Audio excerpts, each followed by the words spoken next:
Nama Francisca, NIM 19104169909, kelas A2 pagi, dosen Adi Mursalim, SEMM, mata kuliah Manajemen Pemasaran Internasional. Materi tentang ekspor dan impor.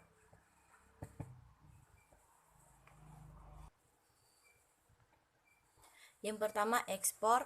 Ekspor merupakan suatu aktivitas ekonomi yang dilakukan dengan tujuan untuk mengeluarkan barang yang dihasilkan dari dalam negeri dan kemudian dikirimkan ke luar negeri.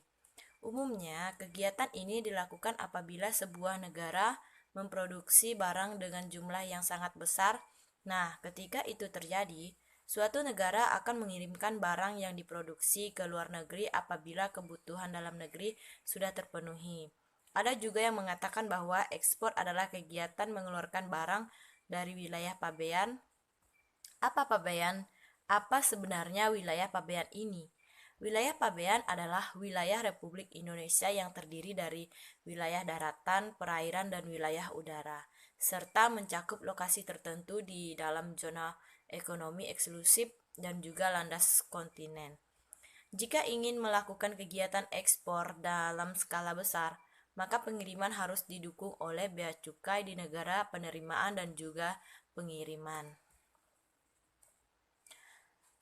Terdapat beberapa syarat yang harus dipenuhi dalam kegiatan ini agar lebih terjamin karena setiap negara memiliki syarat serta ketentuan masing-masing.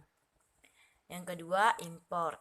Import adalah kegiatan yang bertujuan untuk membawa barang ke dalam daerah pabean atau suatu aktivitas membeli barang dan jasa dari negara lain guna memenuhi kebutuhan domestik.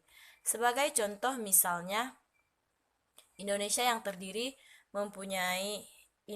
tidak mempunyai produk gandum untuk memenuhi pasokan serta permintaan gandum di dalam negeri, maka gandum tersebut harus dibawa ke Indonesia dari negara-negara penghasil gandum. Sama seperti kegiatan ekspor, apabila aktivitas impor dalam skala yang besar, maka membutuhkan dukungan dari bea cukai. Namun, secara umum, pemerintah akan meninggikan tarif pajak atas produk impor untuk para importir. Hal inilah yang mengakibatkan barang impor memiliki harga yang jauh lebih tinggi karena harga ini dikenakan pajak yang nantinya akan ditanggung oleh konsumen. Jadi, jangan heran jika barang impor jauh lebih mahal daripada harga produk lokal.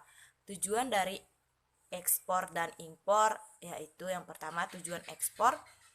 Yang pertama mengembangkan industri domestik, yang kedua untuk mengontrol harga produk, ketiga meningkatkan devisa negara. Tujuan dari kegiatan impor yang paling utama adalah untuk memenuhi kebutuhan domestik. Selain itu, kegiatan impor ini juga bertujuan untuk meningkatkan neraca pembayaran serta meminimalkan keluarnya devisa ke luar negeri.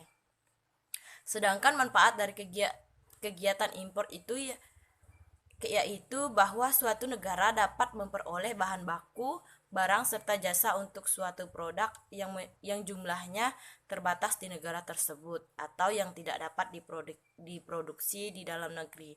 Hal ini tidak langsung sudah mendukung stabilitas negara.